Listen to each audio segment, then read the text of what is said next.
Musa dalam Al-Quran.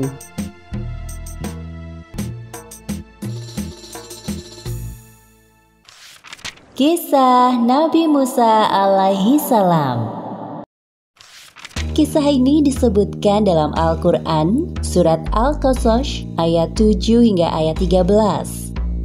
Diceritakan bahwa saat Musa masih bayi, ibu Nabi Musa diperintahkan Allah Subhanahu wa Ta'ala untuk menghanyutkan bayinya ke Sungai Nil.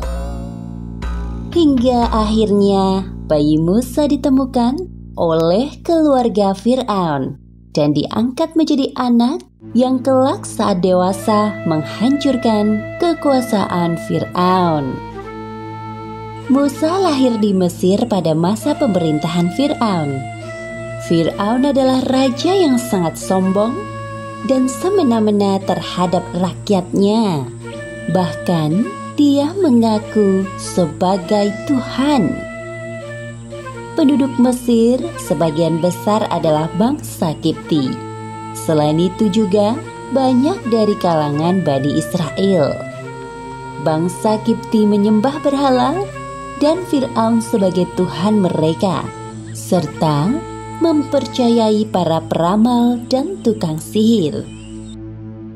Pada suatu hari, para peramal kepercayaan Fir'aun datang ke istana. "Wahai Fir'aun, kami datang membawa kabar buruk untukmu." "Cepat, katakan apa itu?" "Ramalan kami mengatakan bahwa tak lama lagi akan lahir seorang anak laki-laki dari Bani Israel yang kelak saat dewasa dia akan menjatuhkan kekuasaanmu." "Apa maksud ucapan kalian?" "Kami melihat hal buruk menimpamu di masa akan datang. Sebaiknya kita bersiap-siap sebelum bayi laki-laki itu lahir." Fir'aun bersama para peramalnya mengadakan rapat. Muncul keputusan bahwa setiap wanita yang melahirkan bayi laki-laki pada tahun ini, maka bayinya harus dibunuh. Fir'aun telah menyiapkan algojo untuk membunuh para bayi laki-laki yang baru dilahirkan. Sementara itu, ibu Musa sangat khawatir jika anak yang dikandungnya adalah bayi laki-laki. Tibalah hari yang dinanti-nantikan. Ternyata bayi yang dilahirkan ibu Musa adalah bayi laki-laki. Perasaan ibu Musa campur aduk antara senang dan sedih. Pada saat itu, ia mendapatkan ilham dari Allah. Seperti yang disebutkan dalam Al-Quran, surat Al-Qasas ayat 7. "Dan kami ilhamkan kepada ibu Musa, susuilah dia, dan apabila kamu khawatir terhadapnya, maka jatuhkanlah dia ke Sungai Nil. Dan janganlah kamu khawatir, dan janganlah pula bersedih hati, karena sesungguhnya kami akan mengembalikannya kepadamu dan menjadikannya salah seorang dari para rasul." "Ya Allah, hamba titipkan anak ini padamu. Hamba mohon, jaga dan lindungi dia." Ibu Musa menyuruh kakak perempuan Musa untuk mengikuti kemana arah peti itu berlabuh. Ternyata peti itu sampai ke istana kerajaan Fir'aun dan ditemukan oleh istri Fir'aun. "Wahai bayi laki-laki yang tampan, telah lama sekali aku menginginkan kehadiran seorang putra, dan sekarang kau hadir di hadapanku." Asia sangat senang dan membawa bayi Musa ke hadapan suaminya.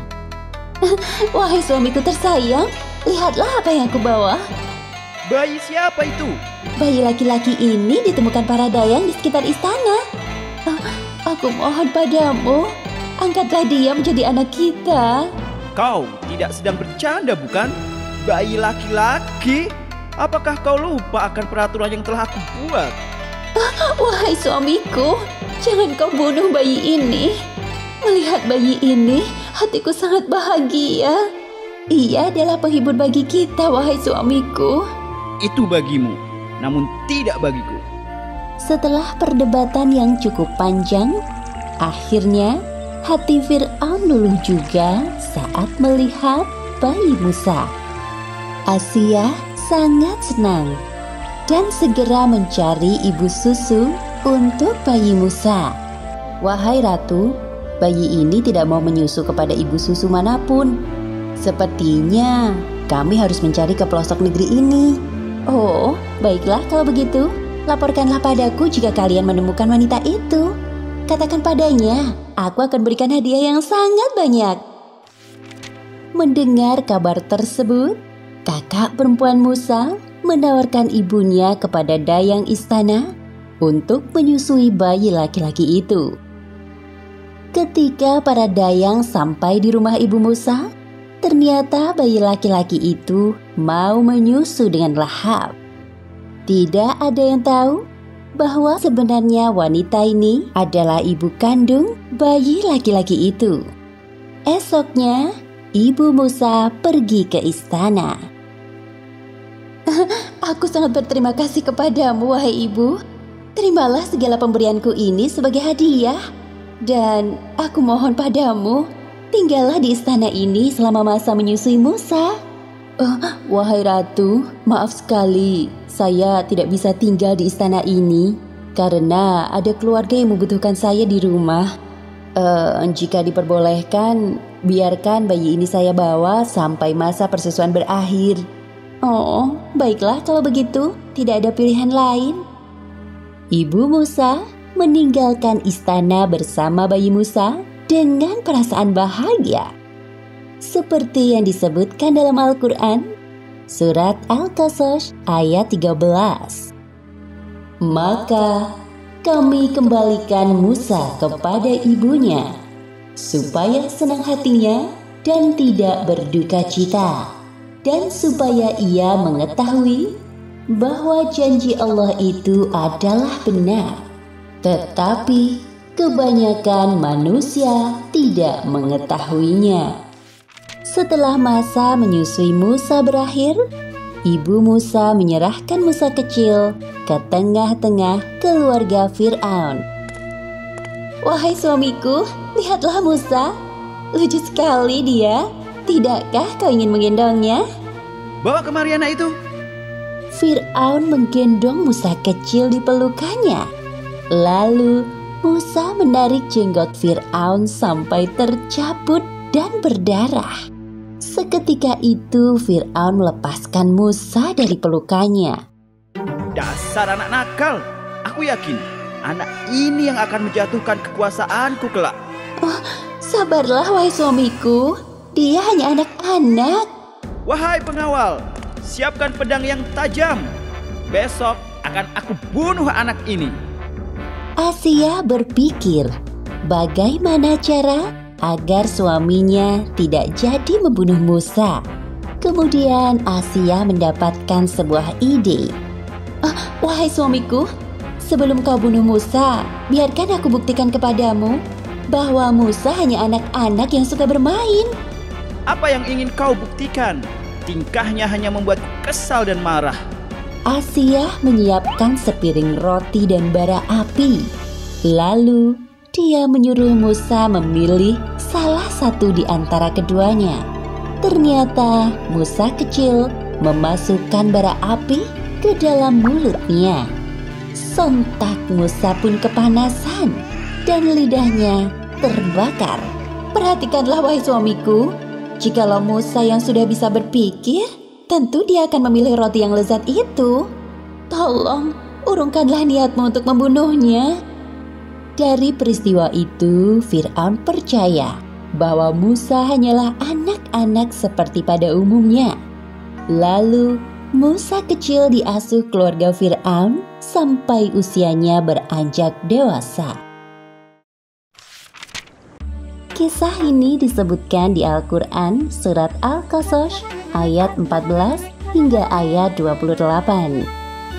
Diceritakan bahwa selama tinggal di istana Fir'aun, Musa mempelajari berbagai ilmu pengetahuan. Musa dewasa, tumbuh menjadi orang yang cerdas dan tahu bahwa dirinya bukanlah anak Fir'aun, melainkan keturunan dari Bani Israel. Demikianlah cara Allah memberikan pengetahuan kepada Musa yang kelak akan menghancurkan kekuasaan Fir'aun. Ketika sedang berjalan-jalan, Musa melihat dua orang laki-laki sedang berkelahi. Satu orang Kipti, yaitu penduduk asli Mesir, dan satunya lagi dari kalangan Bani Israel. Musa pun mendekati mereka berdua. Wahai Musa, tolonglah aku. Musa berniat membantu karena kasihan melihat kaumnya sedang terdesak. Musa meninju wajah orang Kipti dengan sekali pukulan. Tak disangka orang tersebut jatuh dan langsung meninggal dunia. Ya Allah, aku terpengaruh bisikan setan. Tolong ampuni perbuatanku. Musa bertaubat atas perbuatan yang tidak sengaja dilakukan dan Allah Subhanahu wa Ta'ala mengampuninya. Seperti yang disebutkan dalam Al-Quran surat Al-Qasas ayat 16.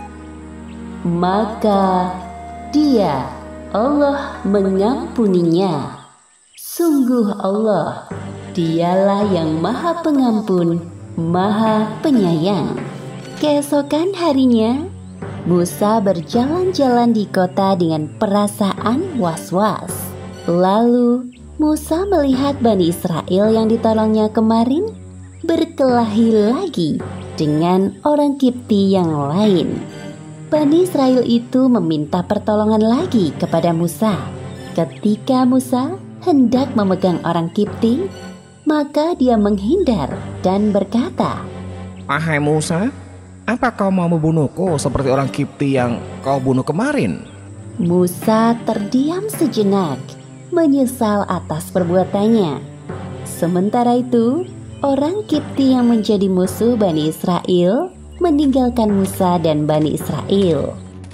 Setelah mendengar bahwa Musa membunuh orang Kipti, Fir'aun sangat marah dan semakin yakin bahwa Musa adalah anak laki-laki yang telah diramalkan akan menjatuhkan kekuasaannya.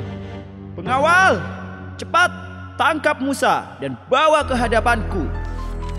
Seorang laki-laki datang dan membawa kabar kepada Musa bahwa Fir'aun sedang mencarinya. Maka Musa bergegas meninggalkan Mesir. Selama perjalanan, Musa terus berdoa kepada Allah agar diselamatkan dari Fir'aun dan orang-orangnya. Kemudian sampailah Musa di sebuah kota bernama Madian. Musa kehausan. Ia mencari sumber air dan menemukan sebuah sumur yang ramai oleh penggembala ternak. Mereka memberi minum ternak-ternaknya sampai kenyang. Tampak di belakang, dua orang perempuan menunggu giliran. Timbullah rasa iba dalam diri Musa melihatnya. Maaf jika saya lancang bertanya, mengapa kalian tidak ikut memberi minum ternak-ternak kalian seperti para penggembala itu? Kami tidak dapat memberi minum ternak-ternak ini sebelum penggembala itu pulang. Aku akan membantu kalian. Tanpa menunggu para penggembala itu pergi, Musa ikut menimba air dari sumur dan memasukkan air ke timba besar. Kemudian Musa memberi minum ternak-ternak itu hingga ternak-ternak itu merasa kenyang. Wahai pemuda yang baik, terima kasih atas pertolonganmu. Setelah kedua perempuan itu berpamitan, Musa menyadari bahwa ia telah berjalan cukup jauh tanpa bekal sedikit pun. Kedua kakinya melepuh karena kepanasan dan perutnya keroncongan. Musa berteduh di sebuah pohon dan berdoa kepada Allah. Seperti yang disebutkan dalam Al-Quran surat Al-Qasas ayat 24. Ya Tuhanku, sesungguhnya Aku sangat memerlukan sesuatu kebaikan yang engkau turunkan kepadaku. Sesampainya di rumah, kedua perempuan itu menceritakan kejadian yang baru terjadi kepada ayahnya.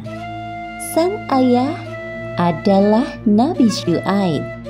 Kemudian sang ayah meminta anaknya untuk mengundang Musa untuk makan di rumah mereka.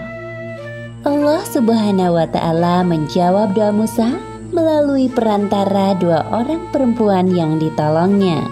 Musa memperkenalkan diri dengan sopan kepada ayah mereka. Sang ayah bertanya kepada Musa tentang urusannya di Madian.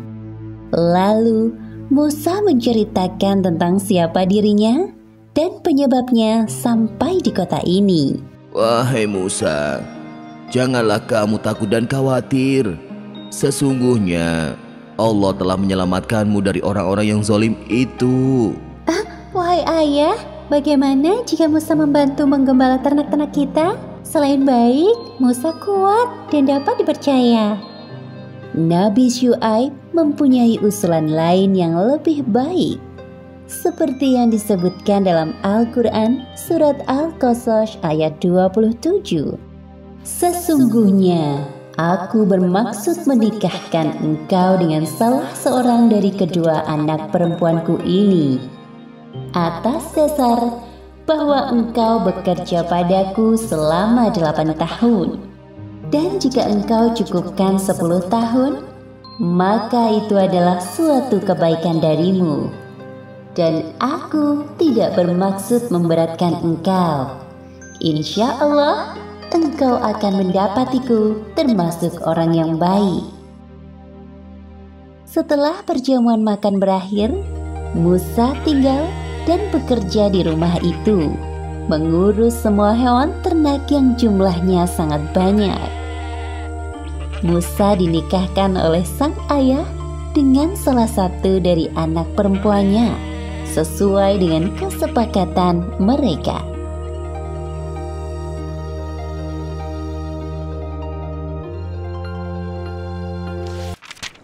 Kisah ini disebutkan dalam Al-Quran, surat Toha ayat 11 hingga 41. Diceritakan bahwa dalam perjalanannya dari Madian menuju Mesir, Musa berkesempatan untuk berbicara langsung dengan Allah Subhanahu wa Ta'ala di lembah suci Tua. Pada saat itulah Musa diangkat menjadi nabi sekaligus rasul oleh Allah Subhanahu wa Ta'ala. Kurang lebih 10 tahun lamanya Musa hidup di Madian setelah menyelesaikan kesepakatan dan tugas dari ayah mertuanya.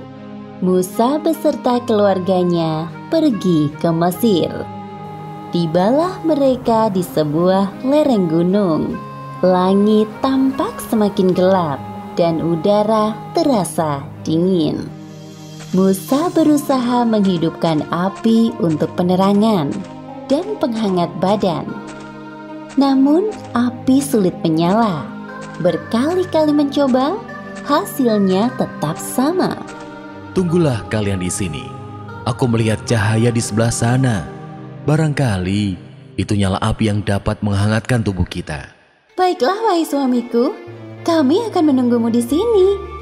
Kemudian Musa menuju arah cahaya yang nampak di kejauhan. Ternyata benar, ada nyala api besar dari sebatang pohon. Tiba-tiba terdengar suara memanggil namanya. Dialah Allah Subhanahu wa Ta'ala. Allah Subhanahu wa Ta'ala memerintahkan Musa untuk melepaskan sandalnya, karena ia sekarang berada di lembah yang suci Tua. Saat itulah Allah mengangkat Musa sebagai nabi dan rasul. Kemudian Allah menurunkan wahyu kepada Nabi Musa, seperti yang disebutkan dalam Al-Quran, surat Toha ayat 13 hingga 14. Dan aku telah memilih engkau maka dengarkanlah apa yang akan diwahyukan kepadamu. Sungguh, aku ini Allah, tidak ada Tuhan selain aku. Maka sembahlah aku dan laksanakan sholat untuk mengingat aku. Nabi Musa adalah salah satu nabi yang diberi kelebihan untuk berbicara secara langsung dengan Allah, seperti yang disebutkan dalam Al-Quran Surat Toha ayat 17.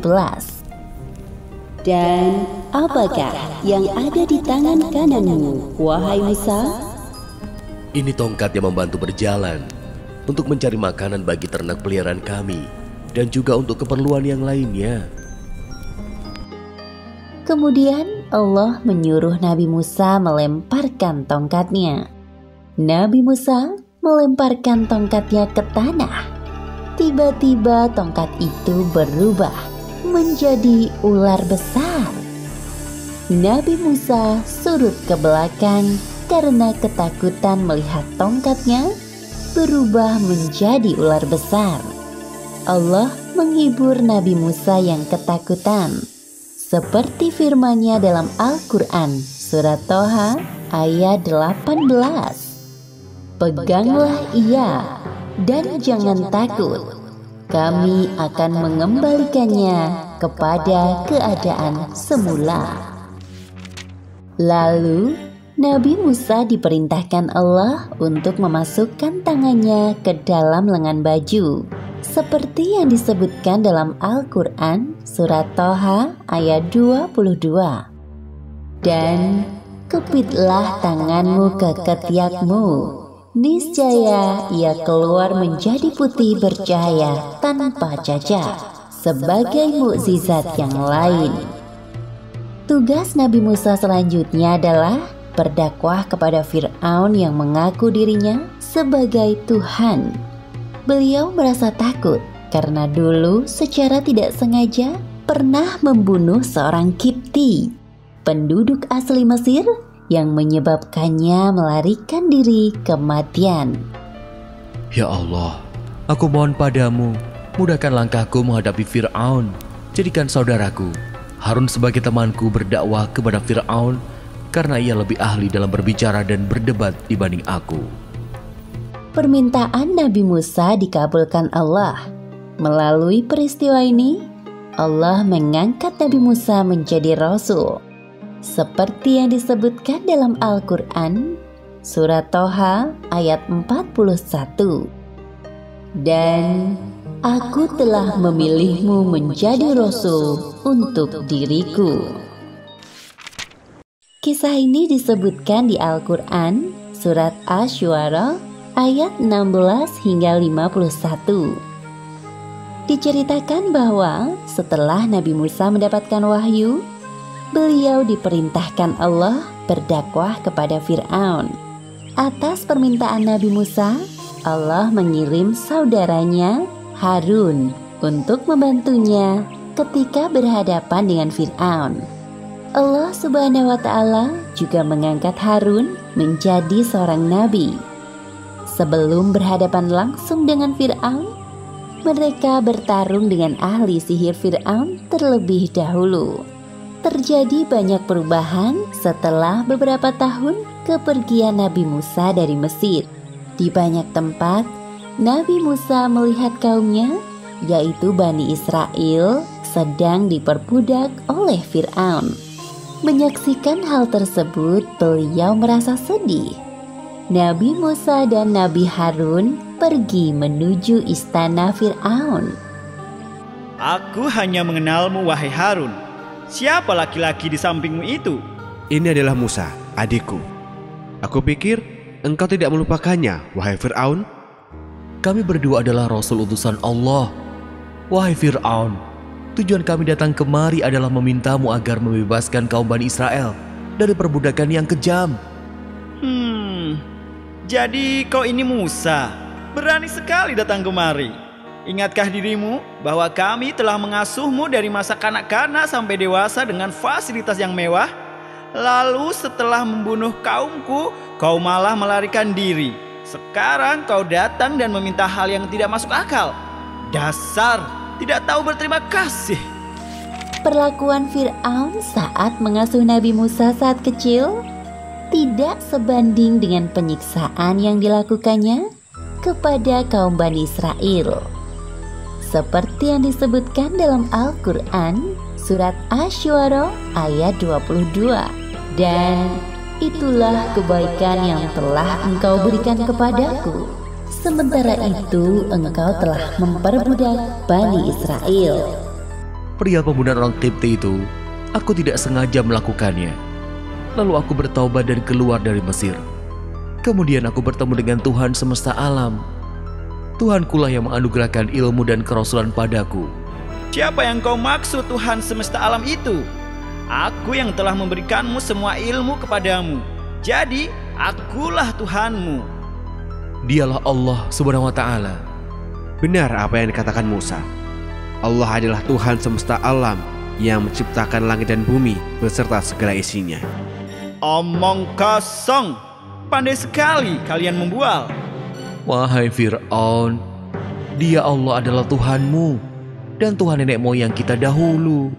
Sungguh, Tuhanmu telah salah dengan mengutus rasul-rasul yang gila seperti kalian.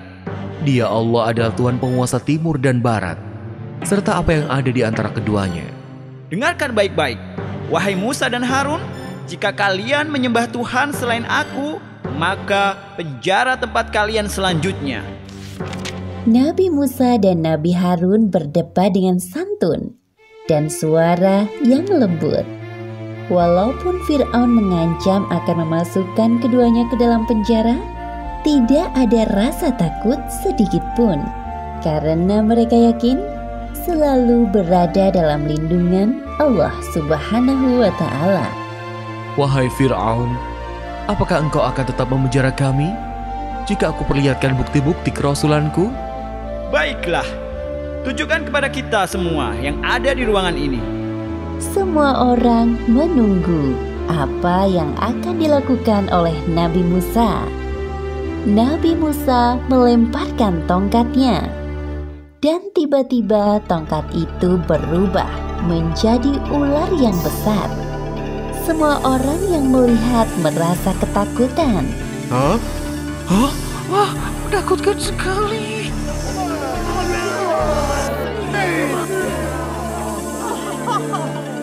Kemudian Nabi Musa mengeluarkan tangannya dari dalam bajunya. Tiba-tiba tangan itu bercahaya. Dalam hatinya, orang-orang yang berada di ruangan itu kagum dengan mukjizat Nabi Musa. Lumayan juga sihirnya Musa ini. Aku yakin kedatangan Musa kali ini ingin menghancurkanmu dengan sihirnya. Lalu apa rencanamu, wahai Fir'aun? Wahai pengawal, tangkap mereka berdua dan jebloskan ke dalam penjara. Sementara Nabi Musa dan Nabi Harun berada di penjara, Fir'aun mengumpulkan seluruh ahli sihir. Setelah ditentukan waktunya, tibalah saatnya pertarungan antara Nabi Musa dan para ahli sihir yang jumlahnya tidak sedikit. Hari ini kita akan menyaksikan pertarungan antara Musa si pengkhianat dan kemudian ahli sihir dari berbagai penjuru negeri. Wahai Fir'aun, apa yang kami peroleh jika dapat mengalahkan Musa? Kami ingin hadiah yang besar. Jangan khawatir, masing-masing dari kalian akan aku beri jabatan yang tinggi. Silakan kalian mulai dulu. Demi Fir'aun, pasti kami akan menang. Para ahli sihir melemparkan tali temali yang berubah menjadi ular kecil yang jumlahnya sangat banyak. Sebenarnya itu adalah tipuan dari tali yang berwarna hitam. Sedangkan para ahli sihir itu membutakan mata orang-orang yang menyaksikan, seolah-olah tampak seperti ular. Kemudian Nabi Musa melemparkan tongkatnya. Tiba-tiba berubah menjadi ular besar yang dengan sigap melahap semua tipuan ahli sihir. Melihat mukjizat Nabi Musa yang dahsyat, para ahli sihir itu terketuk hatinya. dan bersujud di hadapan Nabi Musa. Kami beriman kepada Tuhan semesta alam, Tuhannya Musa dan Harun. Mengapa kalian beriman kepada Musa tanpa izin dariku? Jika kalian tetap seperti itu, aku akan memotong tangan dan kaki kalian bersilangan. Lalu aku salib kalian semua. Para ahli sihir itu tetap pada pendiriannya dan tidak takut pada ancaman Fir'aun. Mereka pun berdoa seperti yang disebutkan dalam Al-Quran surat Asy-Syu'ara ayat 51. Sesungguhnya kami sangat menginginkan sekiranya Tuhan kami akan mengampuni kesalahan kami, karena kami menjadi orang yang pertama-tama beriman. Kisah ini disebutkan di Al-Quran surat Al-A'raf ayat 127 hingga 135. Setelah Nabi Musa mengalahkan ahli sihir Fir'aun sampai mereka bertaubat, tidak lantas menjadikan Fir'aun beriman kepada Allah. Fir'aun semakin bertindak sewenang-wenang terhadap Bani Israel, sampai Allah Subhanahu wa Ta'ala menurunkan azab kepada Fir'aun dan kaumnya. Nabi Musa tak henti-hentinya berdakwah kepada Fir'aun dan kaumnya agar mau beriman kepada Allah. Namun Fir'aun dan kaumnya tetap sombong dan tidak mau beriman kepada Allah. Hanya Bani Israel yang menjadi pengikut Nabi Musa. Wahai Fir'aun, aku tidak meminta kekuasaan atau kekayaanmu sedikitpun.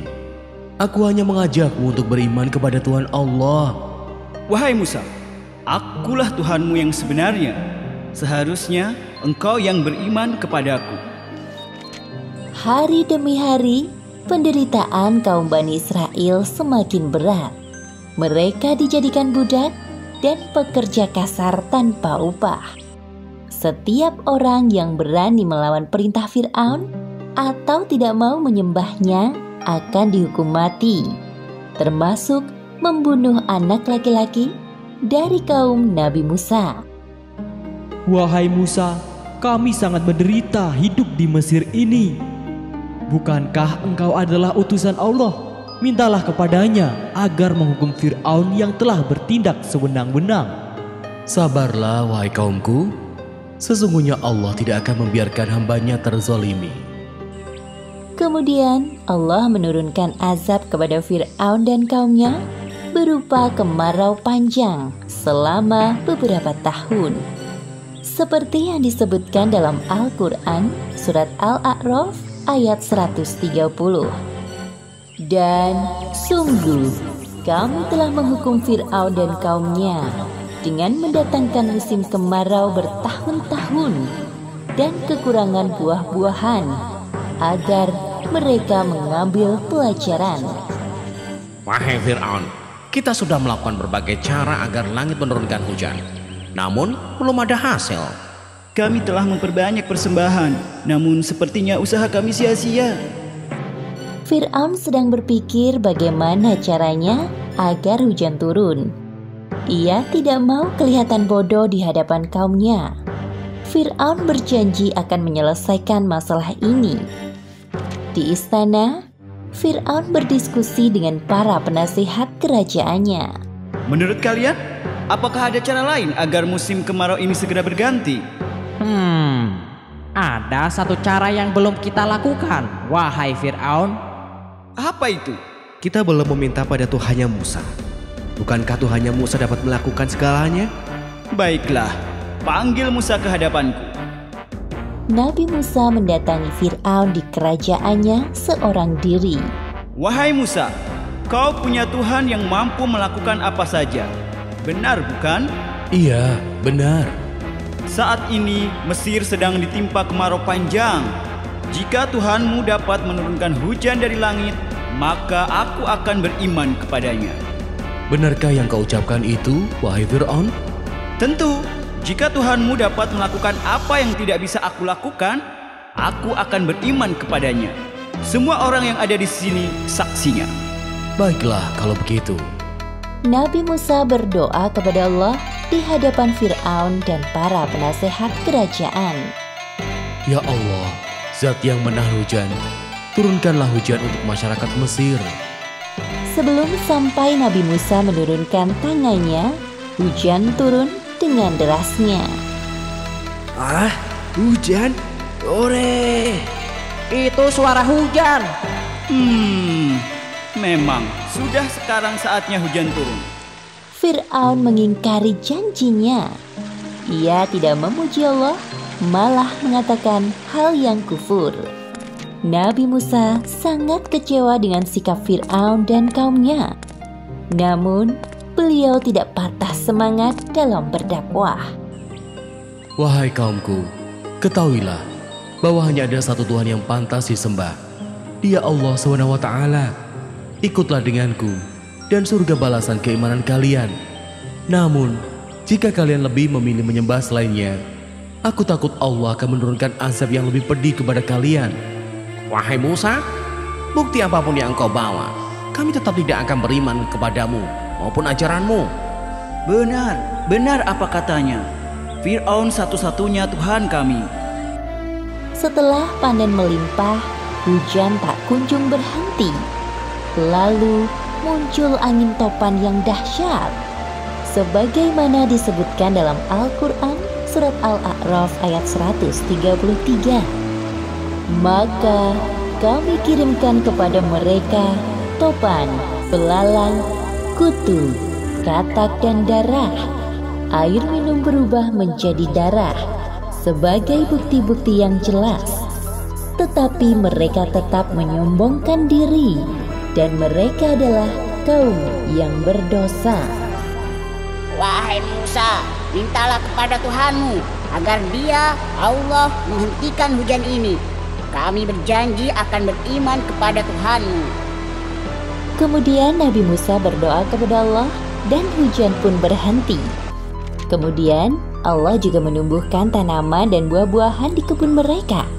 Namun ternyata mereka mengingkari janjinya. Inilah yang sesungguhnya kami inginkan. Beberapa hari berikutnya, Allah mengirimkan belalang di kebun-kebun mereka hingga semua tanamannya mati. Wahai Musa, sekali lagi kami mohon, mintalah kepada Allah agar mengusir belalang-belalang ini dari kebun kami. Maka kami akan beriman kepada Allah dan membiarkan Bani Israel pergi bersamamu. Kami bersungguh-sungguh. Nabi Musa kembali berdoa kepada Allah. Setelah Allah menghilangkan belalang di kebun mereka, mereka mengingkari janjinya lagi. Kejadian itu terulang sampai Allah menurunkan kutu-kutu pada hasil panen mereka. Katak-katak yang memenuhi rumah-rumah mereka hingga air yang berubah menjadi darah. Akibatnya, mereka hampir mati kehausan karena tidak minum. Setelah mereka putus asa, mereka menghadap Fir'aun. Wahai Fir'aun, lihatlah keadaan kami ini. Kami sungguh menderita karena ulah Musa. Ketahuilah bahwa ini semua adalah sihir Musa. Kemudian Fir'aun mendatangi Nabi Musa dan kembali melakukan tipu dayanya. Wahai Musa, jika Tuhanmu mau mencabut semua penderitaan kami, pasti aku dan kaumku mau beriman kepadanya. Aku juga membebaskan Bani Israel dari perbudakan dan membiarkan mereka ikut bersamamu. Mendengar penawaran Fir'aun, Nabi Musa pun kembali berdoa kepada Allah. Ya Allah, ya Tuhanku, untuk yang terakhir kalinya, hamba mohon agar engkau mencabut semua azab pada Fir'aun dan kaumnya. Dalam sekejap, Allah mengabulkan doa Nabi Musa. Namun malangnya, hal yang sama kembali terjadi. Fir'aun dan pengikutnya tidak bersungguh-sungguh bertaubat. Nabi Musa merasa sangat sedih karena usahanya selama ini sia-sia.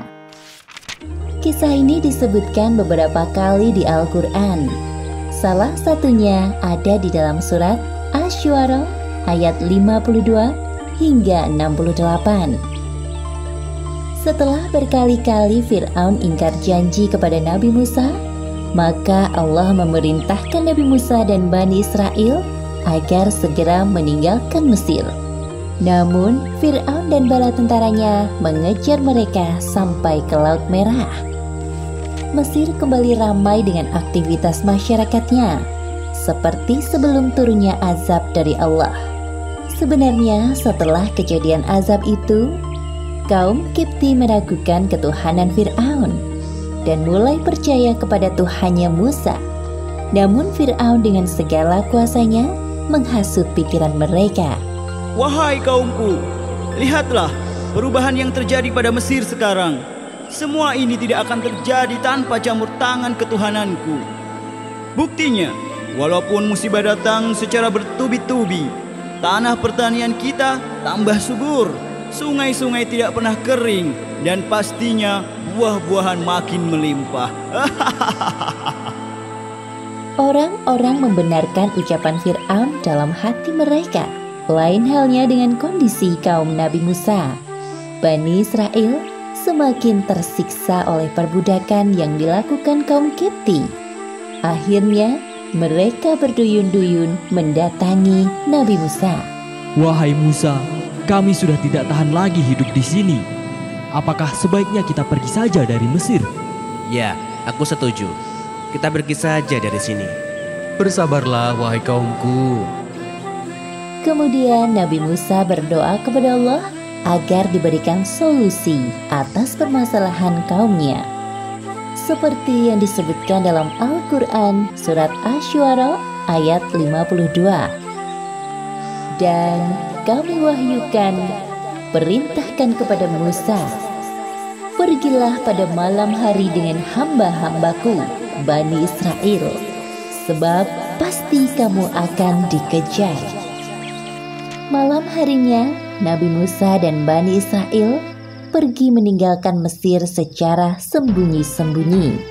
Waktu malam dipilih agar kepergian mereka tidak terlihat oleh kaum Kipti dan orang-orangnya Fir'aun. Keesokan harinya, kabar tentang kepergian Musa dan para pengikutnya sampai juga ke telinga Fir'aun. Seenaknya saja mereka melarikan diri dariku. Wahai pengawal, siapkan pasukan untuk mengejar Musa dan Bani Israel. Aku yakin mereka belum pergi terlalu jauh. Lagi pula, jumlah Bani Israel tidak banyak. Tidak sulit bagi kita mengejarnya. Siap, Baginda. Setelah semua disiapkan, Fir'aun dan pasukannya menyusul Nabi Musa dan Bani Israel dengan menunggangi kuda dan peralatan perang yang hebat.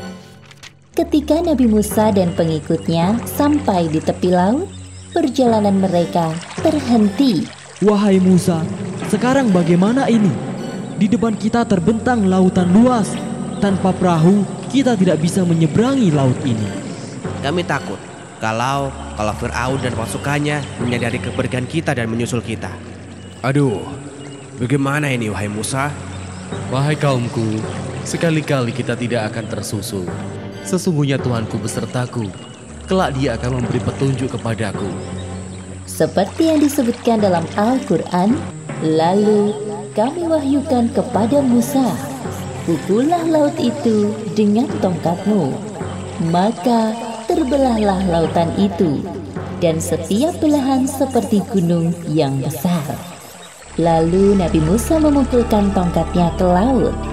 Seketika itu lautan terbelah menjadi dua. Di tengah-tengahnya terhampar jalan panjang untuk melintas. Masya Allah. Masya Allah. Ayo, kita segera bergegas. Baik. Ayo, cepat. Fir'aun dan para pengikutnya sampai ke tepi Laut Merah. Mereka takjub melihat pemandangan laut yang aneh. Wah, apa ini? Belum pernah aku melihat hal seperti ini sebelumnya.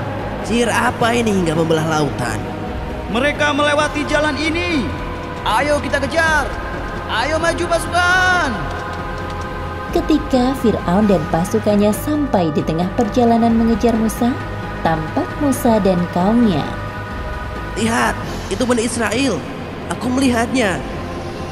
Namun, atas izin Allah, tiba-tiba jalan yang terbentang di antara dua laut itu kembali berubah menjadi laut. Allah menyelamatkan Nabi Musa dan Bani Israel, sedangkan Fir'aun dan pasukannya tenggelam di lautan. Sebelum mati tenggelam, Fir'aun menyadari kesalahannya. Ya Allah, sesungguhnya aku percaya tidak ada Tuhan selain Engkau, Tuhannya Musa dan Bani Israel. Hamba berserah diri kepadamu ya Allah. Tolong selamatkan hamba. Namun semuanya telah terlambat. Allah tidak menerima taubat Fir'aun. Seperti yang disebutkan dalam Al-Quran, surat Yunus ayat 91. Apakah sekarang baru kamu beriman, padahal sesungguhnya engkau telah durhaka sejak dahulu, dan engkau termasuk orang yang berbuat kerusakan. Sedangkan di pihak Musa, Bani Israel masih khawatir dengan keadaan musuhnya. Wahai Musa, apakah Fir'aun dan para pengikutnya benar-benar tenggelam di laut ini? Ya, kami agak ragu, karena Fir'aun mengaku-ngaku bahwa dirinya Tuhan yang tidak akan mati. Pastikan mereka tenggelam di laut. Tidak mungkin mereka masih hidup. Bukankah begitu, wahai Musa? Benar wahai kaumku, Fir'aun dan pasukannya tenggelam di laut. Namun Allah menyelamatkan jasad Fir'aun sebagai pelajaran bagi manusia di masa mendatang, bahwa kisah Fir'aun yang kejam dan mengaku-ngaku sebagai Tuhan benar-benar kisah nyata. Kisah ini disebutkan dalam Al-Quran pada surat Al-A'raf ayat 138 hingga 145. Diceritakan bahwa setelah Nabi Musa beserta Bani Israel selamat dari kejaran Fir'aun, mereka meninggalkan Mesir dan melanjutkan perjalanan menuju kota Palestina. Di tengah perjalanan, tibalah Nabi Musa dan Bani Israel di suatu pemukiman penduduk.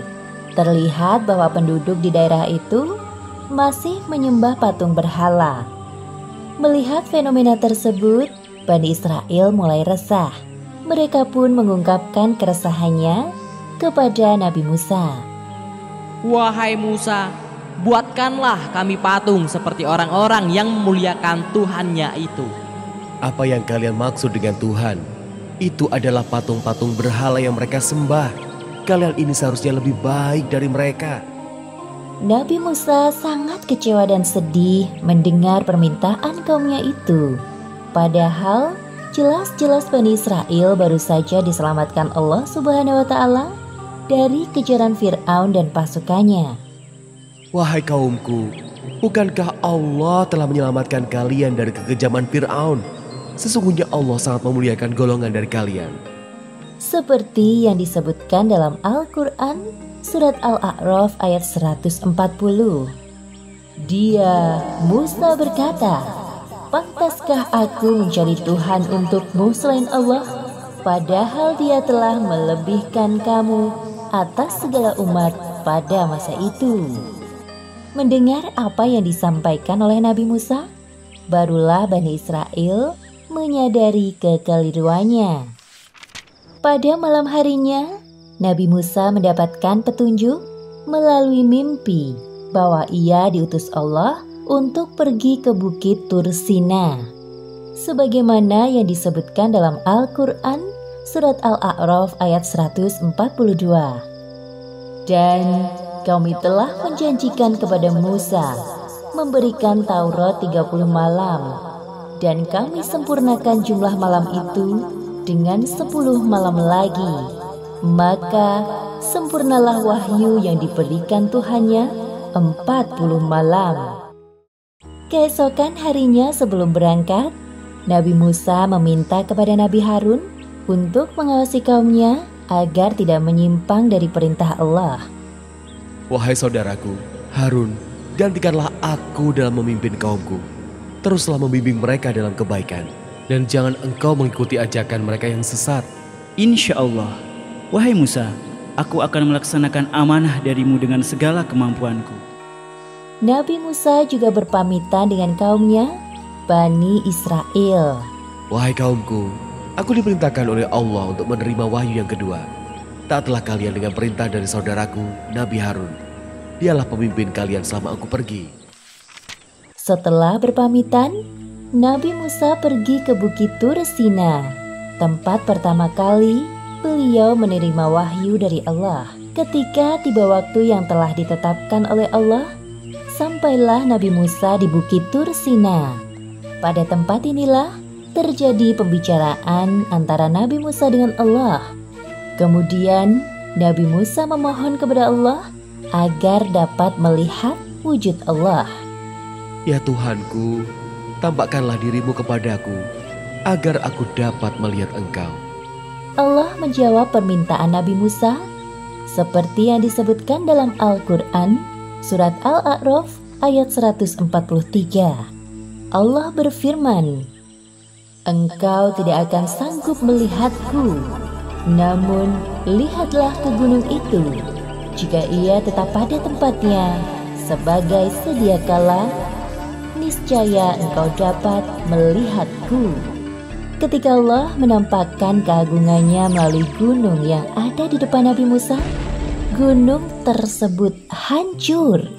Seketika itu juga Nabi Musa kaget dan pingsan. Beberapa menit kemudian, Nabi Musa terbangun. Beliau pun menyadari bahwa tidak sepantasnya ia meminta hal tersebut kepada Allah. Subhanallah, Maha Suci Allah, aku bertobat kepadamu dan aku adalah orang yang pertama-tama beriman. Kemudian Nabi Musa mendapatkan kitab Taurat yang berisi tentang ajaran atau perintah bagi kaumnya, yaitu Bani Israel. Nabi Musa adalah nabi sekaligus rasul yang dipilih oleh Allah untuk mengemban risalahnya dan dilebihkan kemampuannya dari manusia lain pada masa itu, seperti dapat berbicara langsung dengan Allah. Kisah ini disebutkan beberapa kali dalam Al-Quran. Di antaranya dalam surat Toha ayat 85 hingga 98 dan surat Al-A'raf ayat 148 hingga 153. Ketika Nabi Musa menerima kitab Taurat di Gunung Tur Sina, Allah menguji keimanan Bani Israel dengan patung anak sapi. Seperti yang disebutkan dalam Al-Quran, surat Toha ayat 58. Dia, Allah, berfirman, "Sungguh, kami telah menguji kaummu setelah engkau tinggalkan, dan mereka telah disesatkan oleh Samiri." Setelah kepergian Nabi Musa, Bani Israel tidak mau patuh pada perintah Nabi Harun. Bahkan, Nabi Harun diancam akan dibunuh jika terus mengajak mereka berbuat baik. Sungguh, Bani Israel adalah kaum yang zalim. Di antara mereka ada seseorang yang bernama Samiri. Ia berusaha mempengaruhi Bani Israel agar mau menyembah patung yang dibuatnya. Patung tersebut terbuat dari emas, berbentuk seperti anak sapi. Orang-orang percaya bahwa patung anak sapi itu adalah Tuhan, karena patung tersebut dapat mengeluarkan suara. Padahal sebenarnya, suara itu berasal dari hembusan angin yang masuk ke dalam rongga patung dengan teknik yang dibuat oleh Samiri. Nabi Harun geram melihat kesesatan yang dilakukan Samiri dan Bani Israel lainnya. Beliau pun mengingatkan mereka dengan lemah lembut. Wahai kaumku, mengapa kalian menyembah benda tidak bernyawa itu? Sudah lupakah kalian kepada Allah, Tuhan semesta alam? Sudahlah Harun, engkau diam saja.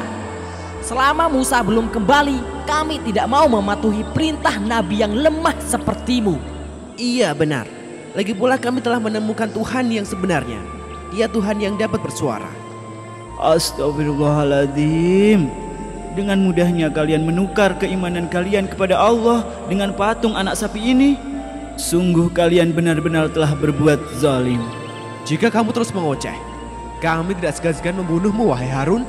Andai Musa mengetahui kesesatan ini, pasti dia akan murka kepada kalian. Nabi Harun sangat sedih dan kecewa.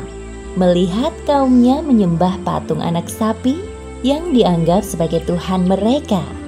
Ya Allah, jadi selama ini mereka tidak benar-benar bertaubat.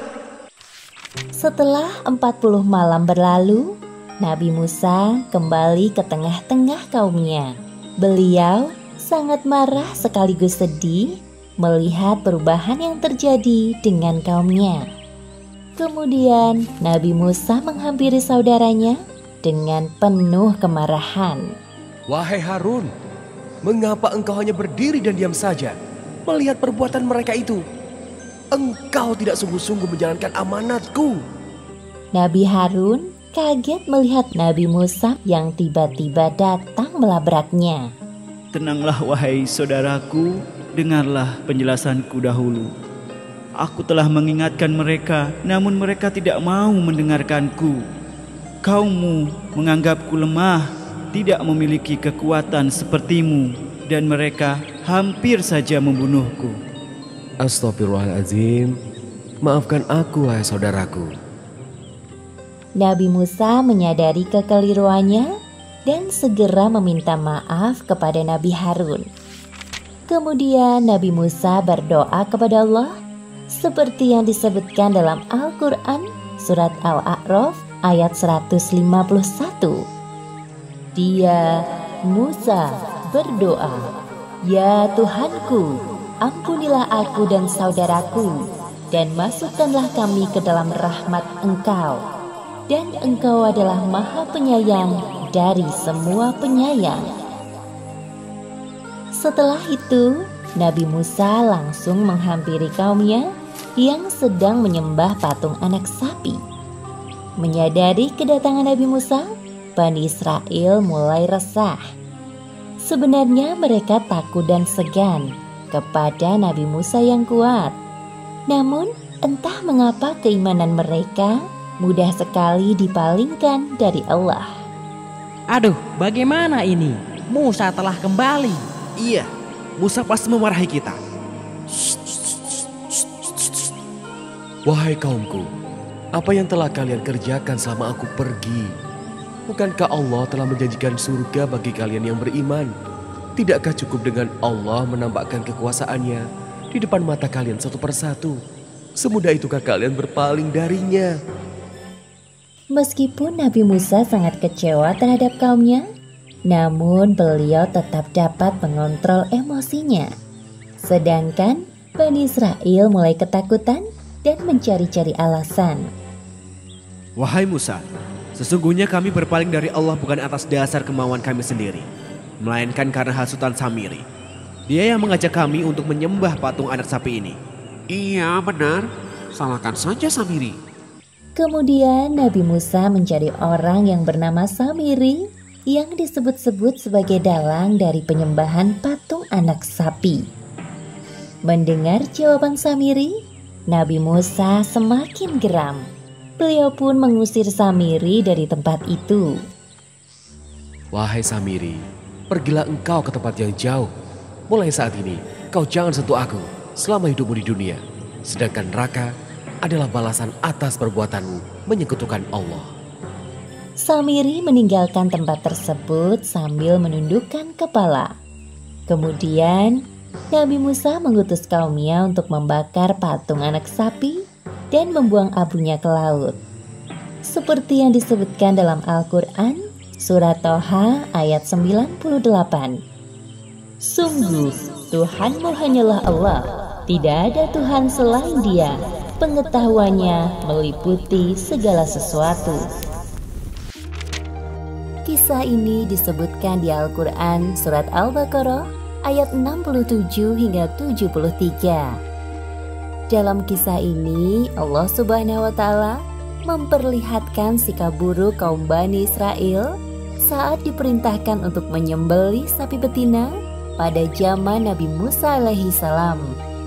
Perintah penyembelihan sapi betina ini dimaksudkan untuk menunjukkan kebesaran Allah Subhanahu wa Ta'ala dalam mengungkapkan pelaku pembunuhan. Pada zaman pemerintahan Nabi Musa alaihi salam, terjadi peristiwa yang menggemparkan di kalangan kaum Bani Israel. seorang saudagar kaya raya terbunuh dan mayatnya dibuang di pelataran desa tetangga. Hal ini membuat kaum Bani Israel saling tuduh-menuduh dan akhirnya meminta tolong kepada Nabi Musa untuk menemukan pelakunya. Wahai umatku, aku telah berdoa kepada Allah Subhanahu wa Ta'ala untuk ditunjukkan wajah si pelaku pembunuhan. Namun ada satu syarat yang harus kalian penuhi. Apa itu wahai Musa alaihissalam? Allah Subhanahu wa Ta'ala memerintahkan kalian untuk mencari seekor sapi betina, kemudian menyembelihnya. Mendengar hal tersebut, mereka kembali ke tengah-tengah kaum dan memberitahukan hasilnya. Bagaimana mungkin kita disuruh untuk menyembelih sapi, padahal nenek moyang kita dahulu sangat memuliakan sapi? Kenapa tidak yang lain saja? Aku merasa keberatan dengan permintaan itu. Ya. Aku juga sangat keberatan. Tanyakan saja sendiri kepada Musa. Keesokan harinya, beberapa orang dari kaum Bani Israel mendatangi Musa. Wahai Musa, ini ada orang mati. Kami ingin mencari siapa pembunuhnya. Namun, engkau menyuruh kami menyembelih seekor sapi betina. Apa hubungannya sapi dengan orang mati? Sesungguhnya, ini adalah perintah Allah Subhanahu wa Ta'ala agar kalian menyembelih sapi betina. Jangan membodohi kami dengan perintah itu, wahai Musa. Aku bukan orang bodoh, padahal aku adalah utusan Allah Subhanahu wa Ta'ala. Seperti yang disebutkan dalam surat Al-Baqarah ayat 67. Dan ingatlah, ketika Musa berkata kepada kaumnya, Allah memerintahkan kamu agar menyembelih seekor sapi betina. Hal ini menunjukkan sikap buruk kaum Bani Israel, yaitu suka membantah saat mendapat perintah dari Allah Subhanahu wa Ta'ala. Wahai Musa, apabila itu benar yang diperintahkan Tuhanmu untuk kami, mohonkan kepada Allah agar menjelaskan ciri-ciri sapi itu, yang tua atau yang muda atau yang bagaimana. Allah Subhanahu wa Ta'ala mengatakan bahwa sapi betina itu tidak tua dan tidak muda, tetapi pertengahan antara itu. Maka carilah sapi betina itu. Kaum Bani Israel itu pulang dan kembali lagi keesokan harinya menghadap Nabi Musa. Wahai Musa, kami masih belum paham perihal sapi itu. Mintalah kepada Allah untuk menunjukkan warna sapi betina itu agar kami mudah mencarinya. Allah Subhanahu wa Ta'ala mengatakan bahwa sapi betina itu yang kuning warnanya dan menyenangkan pandangan orang yang melihat. Hal yang sama berulang terjadi di hari berikutnya. Mereka kembali mendatangi Nabi Musa. Maafkan kami, wahai Musa. Sekali lagi mohonkan kepada Allah untuk menjelaskan tentang sapi betina itu. Insya Allah, jika Allah menghendaki, kami akan mudah mendapatkan sapi betina yang dimaksud. Allah Subhanahu wa Ta'ala mengatakan bahwa sapi itu adalah sapi betina yang belum pernah dipakai untuk membajak tanah dan mengairi tanaman. Tubuhnya sehat dan tidak ada belang sedikit pun. Nah, sekarang barulah kami mengerti perihal sapi betina itu. Tak jauh dari perkampungan Bani Israel, hiduplah seorang pemuda soleh bersama ibunya di sebuah rumah sederhana. Ayah pemuda soleh itu sudah tiada dan meninggalkan seekor sapi betina. Sapi ini sangat mirip dengan sapi yang dicari oleh kaum Bani Israel. Nak, untuk makan kita besok, tolong kau jual sapi peninggalan ayahmu ke pasar. Jika ada yang memberikan emas sepenuh kulit sapi kita, Ibu Redo melepaskannya. Baiklah, Bu. Besok aku pergi ke pasar untuk menjual sapi itu. Keesokan harinya, pemuda saleh itu pergi ke pasar membawa sapi betina. Hal itu diketahui Bani Israel yang lewat di pasar. Mereka segera mendatangi pemuda itu.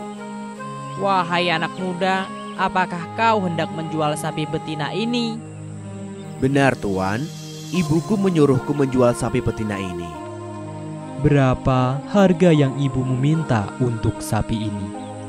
Tuan bisa membelinya dengan emas sepenuh kulit sapi ini agar ibuku ridho melepaskan sapi betina ini. Ketiga orang dari kaum Bani Israel ini berdiskusi dan memperhatikan sapi betina yang ciri-cirinya sangat mirip dengan sapi yang mereka cari. Baiklah, ini sekantong emas yang kau minta. Terima kasih Tuan.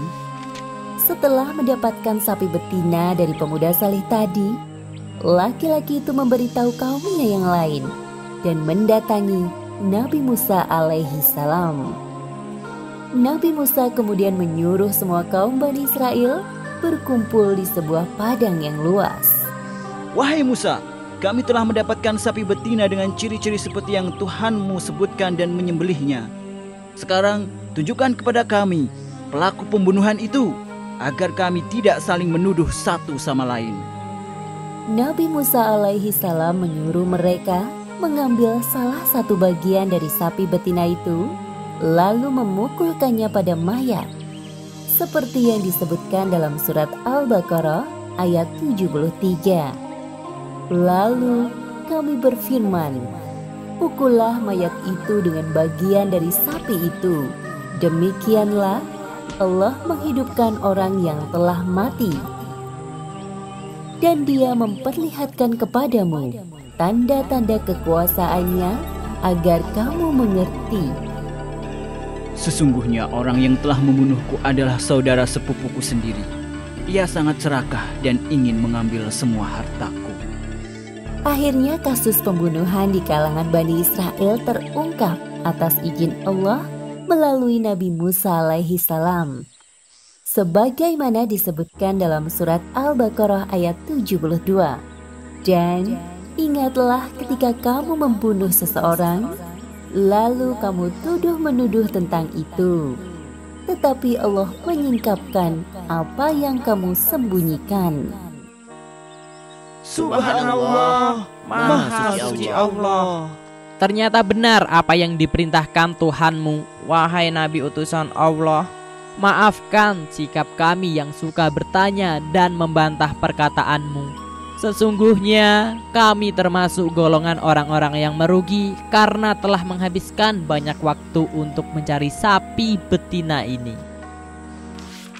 Kisah ini diceritakan dalam Al-Quran, surat Al-Baqarah ayat 54 hingga 56. Setelah Nabi Musa mengetahui bahwa Bani Israel menyembah patung anak sapi, beliau marah dan kecewa. Kemudian Nabi Musa menyuruh kaumnya bertaubat kepada Allah atas perbuatan syirik tersebut. Seperti yang disebutkan dalam Al-Quran surat Al-Baqarah ayat 54. Dan ingatlah ketika Musa berkata kepada kaumnya, "Hai kaumku, sesungguhnya kalian telah menganiaya diri sendiri karena kalian telah menjadikan anak lembu sesembahan kalian. Maka bertobatlah kepada Tuhan yang menjadikan kalian dan bunuhlah diri kalian. Hal itu adalah lebih baik bagi kalian pada sisi Tuhan yang menjadikan kalian. Maka Allah akan menerima taubat kalian." Kemudian Bani Israel saling membunuh satu sama lain untuk menebus dosa syirik yang telah mereka lakukan. Tidak semua dari kaum Nabi Musa meninggal. Allah menyisakan yang terbaik dari Bani Israel. Setelah itu, Nabi Musa, Nabi Harun dan kaumnya yang tersisa melanjutkan perjalanan. Tibalah mereka di suatu bukit. Pada saat itulah Nabi Musa hendak bermunajat kepada Allah. Wahai kaumku, tunggulah kalian sebentar di sini. Aku hendak bermunajat dengan Allah. Bolehkah kami ikut, wahai Musa? Tentu, mari ikut bersamaku. Namun, Bani Israel tidak dapat menyaksikan pembicaraan antara Allah dan Nabi Musa karena ada tabir atau pemisah di antara Nabi Musa dan kaumnya. Lalu timbullah rasa penasaran dalam benak Bani Israel. Andai saja kita dapat melihat wujud Allah secara langsung seperti Musa. Iya, Aku iri dengan Musa. Aku juga ingin melihat Tuhanku secara langsung. Kita minta saja pada Musa. Bukankah selama ini permintaan kita selalu dikabulkan oleh Allah? Ya, aku setuju. Bani Israel adalah kaum yang serakah. Betapa lancangnya permintaan mereka kepada Allah dan Rasul-Nya. Setelah selesai bermunajat dengan Allah, hilanglah pembatas antara Nabi Musa dan kaumnya. Wahai Musa, kami juga ingin sepertimu, dapat berbicara langsung dengan Allah. Tolong mintakan kepada Allah, wahai Musa. Atau kami tidak akan beriman kepadamu sebelum kami melihat wujud Allah secara langsung. Nabi Musa tidak mengerti apa yang difikirkan kaumnya. Permintaan itu tidak sepantasnya diutarakan. Perilaku kaumnya kali ini sungguh tidak beradab. Tiba-tiba langit berwarna gelap, seperti akan turun hujan, tampak seberkas kilat. Seperti yang disebutkan dalam Al-Quran, surat Al-Baqarah ayat 55. Dan ingatlah ketika kamu berkata, wahai Musa, kami tidak akan beriman kepadamu sebelum kami melihat Allah dengan jelas. Maka halilintar menyambarmu, sedang kamu menyaksikan. Bani Israel meninggal seketika itu juga tersambar halilintar. Nabi Musa dan Nabi Harun kaget menyaksikan peristiwa tersebut. Mereka berdua sedih melihat azab yang menimpa kaumnya. Ya Allah, hamba mohon hidupkanlah kembali mereka dan terimalah taubat mereka. Hamba tidak ingin mereka yang sudah baik kembali menyimpang. Peristiwa ini menunjukkan Nabi Musa memiliki sifat penyayang dan sabar menghadapi kaumnya. Nabi Musa pasrah berdoa kepada Allah, lalu Allah mengabulkan doanya. Sungguh Allah Maha Pengampun, seperti yang disebutkan dalam Al-Quran surat Al-Baqarah ayat 56. Kemudian kami membangkitkan kamu setelah mati, agar kamu bersyukur. Bani Israel yang tersambar halilintar akhirnya dihidupkan kembali oleh Allah. Mereka menyadari kekhilafannya kepada Nabi Musa dan kembali bertaubat kepada Allah. Kisah ini disebutkan dalam Al-Quran, surat Al-Baqarah ayat 57 hingga 61, dan surat Al-Maidah ayat 21 hingga 26. Pada cerita sebelumnya, Bani Israel tersambar halilintar akibat kelancangan mereka. Setelah dihidupkan kembali oleh Allah dan bertaubat, mereka bersama-sama dengan Nabi Musa dan Nabi Harun melanjutkan perjalanan menuju Palestina. Nabi Musa, Nabi Harun, dan Bani Israel berjalan menyusuri padang yang tandus. Saat itu, matahari bersinar terik. Namun anehnya, Nabi Musa dan kaumnya tidak merasa kepanasan. Inilah salah satu kenikmatan yang diberikan Allah kepada kaum Bani Israel. Aneh sekali ya, sedari tadi awan itu terus menaungi perjalanan kita, sehingga kita sama sekali tidak merasa kepanasan. Iya, benar. Aku juga merasa begitu. Wahai kaumku, sesungguhnya inilah nikmat Allah kepada kalian. Setelah berjalan cukup jauh, Bani Israel merasa lapar. Wahai Musa, sebenarnya sejak tadi kami menahan lapar. Suara perut siapa itu? Tidak ada yang mengaku. Nabi Musa tersenyum mendengar keributan kecil yang diperbuat kaumnya. Kemudian beliau berdoa kepada Allah agar memberi makanan untuk kaumnya, seperti yang disebutkan dalam Al-Quran surat Al-Baqarah ayat 57. Kami menurunkan kepadamu mana dan salwa. Makanlah makanan yang baik-baik dari rejeki yang telah kami berikan kepadamu. Bani Israel sangat bersemangat makan dan wajah mereka berbinar-binar karena menikmati kelezatannya. Wah, lezat sekali makanan ini, wahai Musa. Iya benar, baru pertama kali ini kami memakannya. Semua makanan ini berasal dari Allah. Jangan lupa kalian bersyukur kepadanya. Kami telah kenyang, wahai Musa. Namun sekarang kami kehausan. Nabi Musa memohon air untuk kaumnya kepada Allah. Sebagaimana yang disebutkan dalam Al-Quran, surat Al-Baqarah ayat 60. Lalu kami, Allah, berfirman, pukullah batu itu dengan tongkatmu. Kemudian Nabi Musa memukulkan tongkatnya ke sebuah batu besar. Bismillahirrahmanirrahim. Maka muncullah 12 mata air yang memancar dari sisi-sisi batu besar itu. Masing-masing suku mengetahui tempat minumnya. Air tersebut sangat cukup untuk menghilangkan dahaga dari kerongkongan Bani Israel yang kehausan. Permasalahan perut telah teratasi. Sekarang, Nabi Musa dan kaumnya kembali melanjutkan perjalanan. Setelah melakukan perjalanan jauh, akhirnya sampailah mereka di depan gerbang sebuah negeri bernama Palestina. Sebelum memasukinya, Nabi Musa berpesan kepada kaumnya, Wahai kaumku, Allah telah memerintahkan kita untuk menempati suatu negeri yang diberkahi, yaitu Palestina. Namun sebelumnya kita harus berperang melawan musuh yang menguasai negeri itu terlebih dahulu. Mendengar perintah Nabi Musa, Bani Israel tampak ketakutan. Mereka saling berpandangan satu sama lain. Wahai Musa, kami sangat takut untuk berperang. Apalagi kami dengar penguasa negeri itu kuat dan kejam. Tampak dua orang laki-laki, yaitu Yusya dan Kalab, dari golongan yang bertakwa di antara mereka, angkat bicara.